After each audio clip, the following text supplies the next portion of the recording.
Hi, my name's Ellen and I'm an intern here at the Conococheague Institute. I'm a dual major at Iowa State in agricultural studies and agricultural and rural policy. My main goal for this summer was to improve the function of the wetlands. The biggest issue that CI faces with this wetland is runoff from other farms nearby. We have a high concentrate of nitrogen and phosphorus in the waters. The stream that runs into the wetlands also is severely eroded and has little to no vegetation. Our wetlands also get a mat of algae over the entire top of the wetlands in the summer months. One of the most important things for a wetland is its buffer. With most wetlands, you have a vegetation buffer that consists of plants that suck up nutrients and nitrogen through their roots.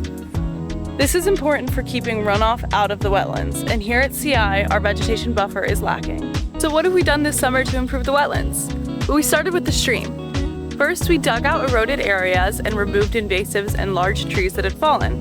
And then we riprap sides of the stream to create erosion control. The next thing we tried was algae removal. We used pond skimmers to try and get the algae off of the top of the wetlands. It did not work, so we looked at more permanent solutions. Our hopeful next step is adding a fountain aerator into the middle of our wetlands right here. This would be made possible by grant funding, and it would improve the quality of our wetlands and remove algae.